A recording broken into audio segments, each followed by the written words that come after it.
Hello everybody and welcome to a quick video on StoneCo, i.e. STNE, and their Q2 2023 earnings, and they are absolutely outstanding. I am very excited.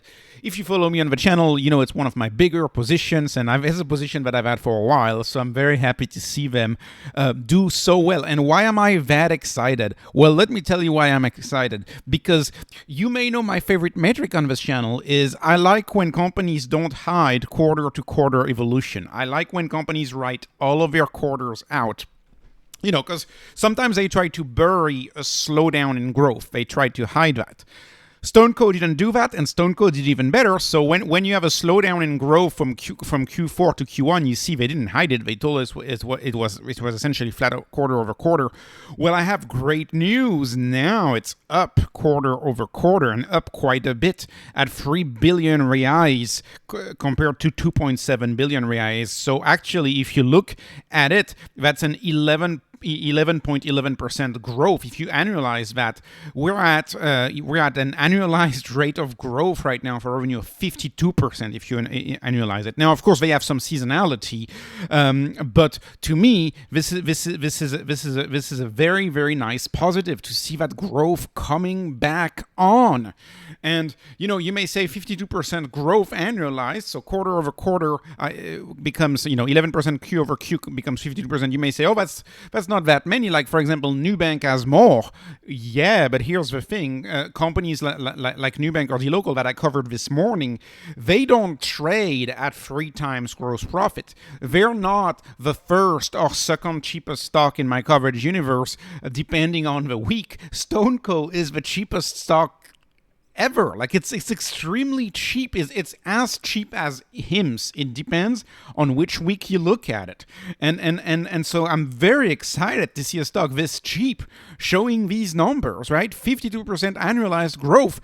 That's absolutely stunning. What if they keep going at this rate? What if they increase? That's absolutely stunning. Their service, their payment system is getting adopted in Brazil. It is seeing tremendous traction in Brazil, and it is getting adopted, and it is just on the beginning on its product adoption curve. So I'm very excited to see this, and this bodes very well for the future and for this investment in the future. So what else is good? The payments client base, right? So it's important to step back a little bit and look at the clients themselves. What are the clients doing? Are we having more clients?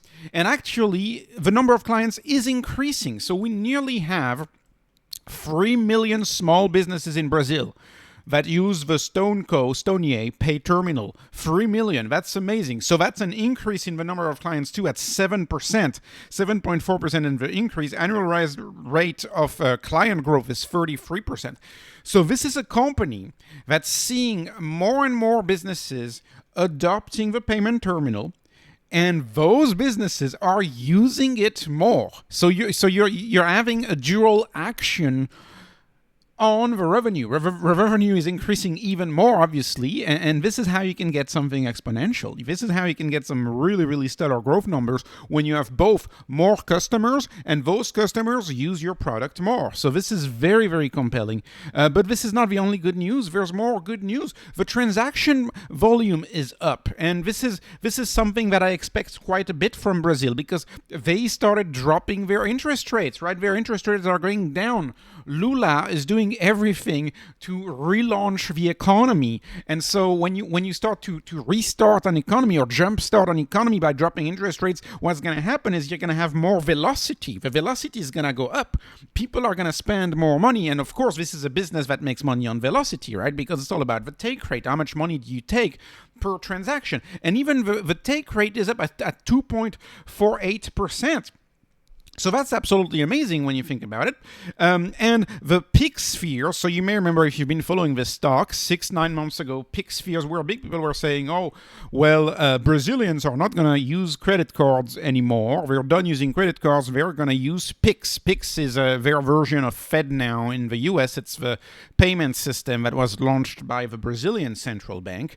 Well, guess what? Brazilians are not using picks, like the bears, had feared. And actually, I listened to Nubank's conference call yesterday, and in Nubank, the CEO explains that actually Brazilians love to pay with credit cards, right? And Nubank would know, since they're the number one neobank in Brazil and a major issuer of credit cards. Actually, Brazilians love to pay with their credit cards, and they're not giving up their credit cards because they want rewards.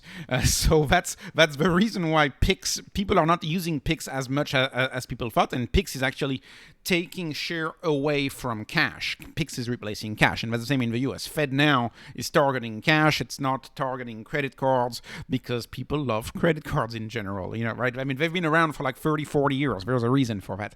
So very happy to see that. So this is, again, positive. Lots of positive out here.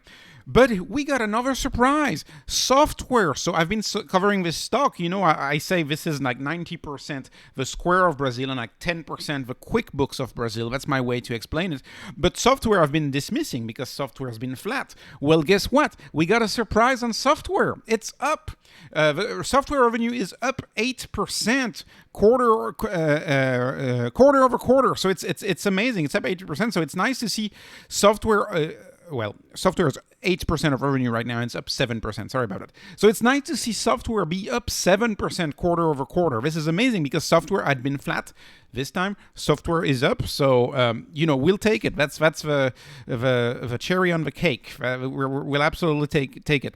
What about credit? Well, I'm very happy to see that we're taking it slow with credit. You may remember the main reason why this stock is so cheap is because it had a bad collateral database, and it made many losses in their credit division 2 years back when they had a bad collateral database. Now, they've been trying to restart credit to small business for more than a year now, and they're still in the trial phase, in the trial period, and I'm very happy to see them take baby steps. As you can see, they've disbursed only 26 million reais, which only accounts for $4.5 million, and so they're doing it very, very slow. They're testing their collateral system to make sure that they can lend again to small businesses, but do it safely. And they're formalizing personal guarantee and looking at liens or receivable. That's the way that they're trying to do it.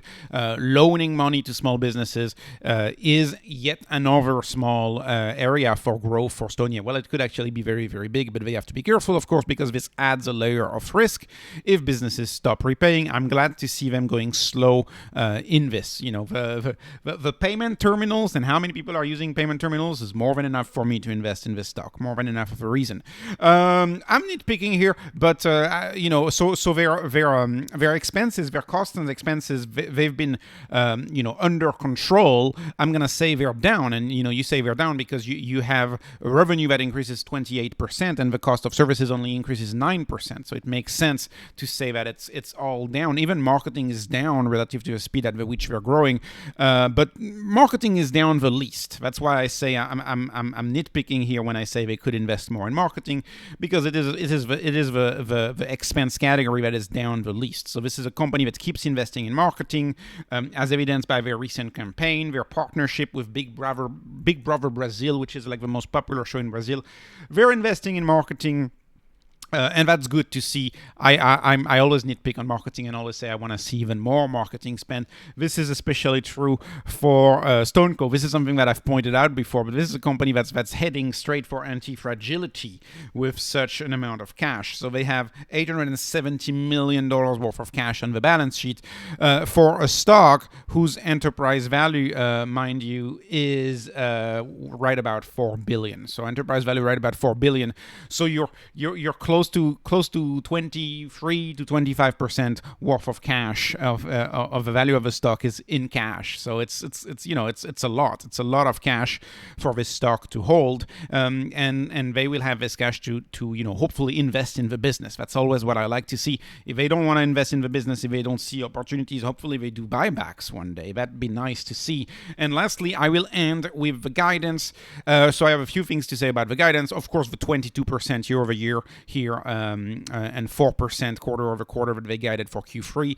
To me, that is sandbagged. I don't know how to say it otherwise. We're so used to this. This is 2023 and 2022. That's the era of sandbag. Of course, if you are a company like StoneCo and the market gives you no credit whatsoever with this ridiculously cheap valuation, you are going to be tempted to sandbag. And of course, their numbers look amazing because they reduced their expenses. The growth has not abated. The growth is actually accelerating. So when you accelerate your growth and you reduce your expenses, you get adjusted EBITDA. And look at their adjusted EBITDA. Stunning, up 182% year over year. Wall Street should love this, but notice how I put quotation marks around should, because we've seen a lot of stocks prioritize Wall Street's supposed requests and get no credit at all. One of them that comes to my mind is Sea Limited.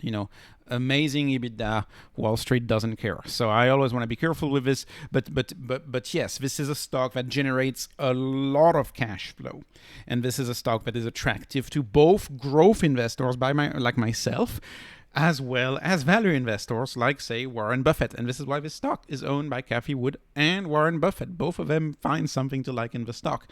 So this was not investment advice. This is just entertainment. I am off to listen to the conference call with much interest. I hope you liked the video. I appreciate your subscribes. Have a wonderful day.